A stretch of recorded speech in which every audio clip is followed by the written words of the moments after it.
Hello everyone, welcome to the class. इसमें हम देखने वाले हैं एक एग्जाम्पल कि कैसे हम पॉलीपेप्टाइड चेन में हम नेट चार्ज कैलकुलेट करते हैं। सपोज हमें कोई पॉलीपेप्टाइड चेन में अमीनो एसिड का सीक्वेंस शो किया हुआ है जैसे सिंगल लेटर कोड में, तो हम उसमें कैसे नेट चार्ज कैलकुलेट करेंगे। जो हमने लास्ट वीडियो में हमने एक ओवरव्यू देखा था कि पीके वैल्यू डिफरेंट अमीनो एसिड्स की क्या होगी, तो उस बेसिस पे इसको सॉल्व करते हैं। सपोज़ हमें एक अमीनो एसिड की चेन दी हुई है इस तरह से, ये सिंगल लेटर कोड, इसमें एन टर्मिनस ना भी दिया हो और सी टर्मिनस ना भी दिया हो, तो हम एक टर्मिनस को एन कंसीडर करेंगे, लेफ़्ट वाले को, एंड राइट वाले को सी टर्मिनस।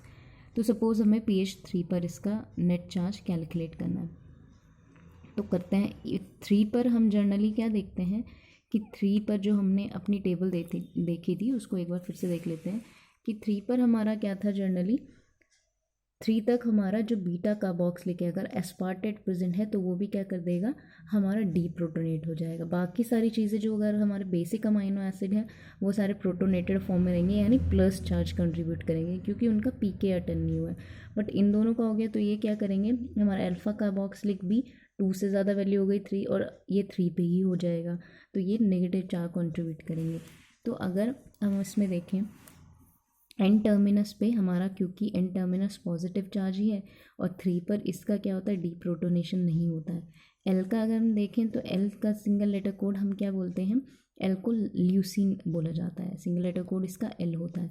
तो एल का अगर हम देखें ल्यूसीन, क्योंकि ये डाइप्रोटिक एसिड है तो इसका सिर्फ एन टर्मिनस ही क्या करेगा, प्रोटोनेशन में पार्टिसिपेट करेगा। बाकी इसका सी टर्मिनस, क्योंकि पेप्टाइड बॉन्ड बनाया हुआ है, जैसे हमने डाइप्रोटिक के केस में देखा था कि सिर्फ एन और सी टर्मिनल ही कंसीडर किया जाता है। तो ट्राइप्रोटिक में ही क्योंकि आर ग्रुप आयनाइजेबल होता है, इसमें आयनाइजेबल नहीं है तो ये 0 चार्ज कंट्रीब्यूट करेगा। फिर अगर हम ई की बात देखें तो ई हमारा क्या था, ग्लूटामेट था, बट उसका भी क्या हुआ है, पीके वैल्यू अटेन नहीं हुआ है, तो उससे पीएच थोड़ा अभी कम है, तो वो क्या करेगा, अभी डीप्रोटोनेट नहीं होगा। और क्योंकि ये एसिडिक फॉर्म में तो ये क्या चार्ज कंट्रीब्यूट करेगा, 0। इसी तरह से हम अगर देखें वाई हमारा क्या होता है, वाई हमारा होता है टायरोसिन। टायरोसिन का भी अटेन नहीं हुआ तो ये भी क्या करेगा, 0 चार्ज कंट्रीब्यूट करेगा। बट अगर हम सी देखें सिस्टीन भी हमारा क्या होता है, सिस्टीन हमारा होता है नेगेटिव चार्ज कंटेनिंग ग्रुप। तो सिस्टीन में जैसे हमने बोला कि उसका भी पीके अटेन नहीं हुआ है, अगर उसका पीके अटेन हो जाता तो वो भी नेगेटिव चार्ज कंट्रीब्यूट करता, बट अटेन नहीं हुआ है तो वो क्या कंट्रीब्यूट करेगा, 0 चार्ज। बट डी का हमने देखा था कि डी का 3 होता है, तो 3 पे अटेन हो रहा है तो ये डी प्रोटोनेट हो जाएगा और इसका चार्ज क्या हो जाएगा, नेगेटिव। इसी तरह से वापस से ई आ गया, ई में भी फिर हमने क्या बोला कि ये भी क्या करेगा, 0 चार्ज कंट्रीब्यूशन करेगा।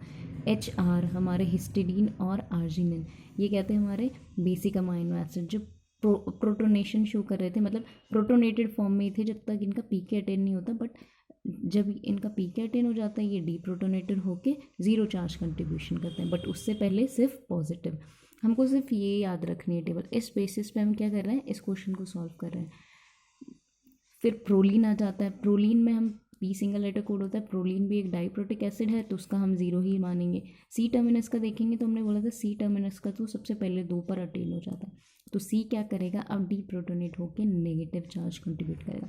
तो वही चार्जेस हमने लिख लिए, एन टर्मिनस का पॉजिटिव, सी और हमारा जो डी है वो नेगेटिव, बाकी एच आर के हमारे पॉजिटिव करेंगे। अब simple charge calculation, 4 positive 2 negative, तो हमारा कितना आ जाएगा, +2 चार्ज आ जाएगा।